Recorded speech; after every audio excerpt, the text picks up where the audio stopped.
तिरंगा यात्रा निकाल रहे हैं, किस लिए निकाल रहे हैं? पुरानी पेंशन बहाली के लिए तिरंगा यात्रा निकाल।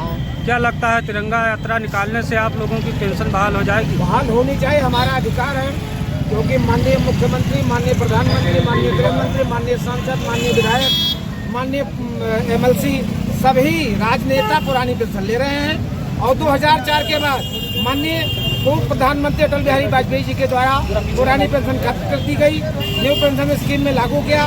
न्यू पेंशन स्कीम में कोई भी योजना परिलक्षित बुढ़ापे की लाठी का सहारा नहीं है, क्योंकि इसमें 80,000 पर रिटायर होने वाला व्यक्ति 1,000 रुपया पाता है, और पुरानी पेंशन में जो भी अंतिम वेतन होता है उसका 50% कर्मचारी को पुरानी पेंशन में मिलती है, उस पर दिए लागू होता है। बस उसको देखते हुए हमारे उच्चाधिकारियों, कर्मचारियों, अधिकारियों को पुरानी पेंशन चाहिए, यही मेरी मांग है।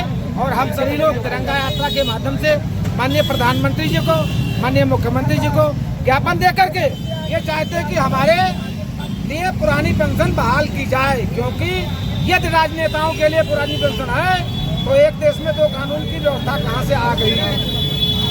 संविधान के किसी भी अनुच्छेद में दबा करके 60 साल कर्मचारी सेवा करने वाले कर्मचारी को पेंशन नहीं दी जा रही है, 5 साल की सेवा करने वाले राजनेताओं को पुरानी पेंशन दी जा रही है। ये लोकतंत्र में तानाशाही और लोकतंत्र की हत्या का विषय बनता है।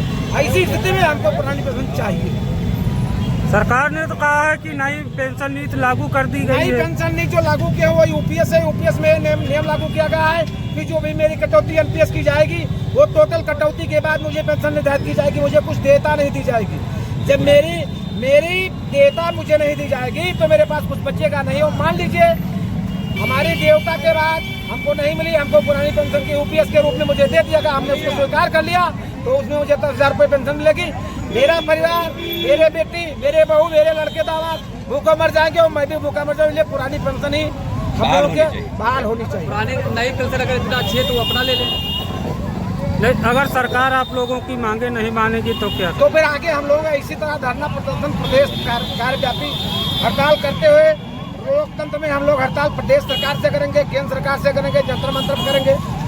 और मानना पड़ेगा क्योंकि शासन प्रशासन का मैं भी मातहत नौकर हूँ और राजनेता के अंडर में कार्य कर रहा हूँ। राजनेता अपने लिए सारी चीजें व्यवस्थित कर रहा है, कर्मचारी लिए कोई व्यवस्था नहीं कर रहा है।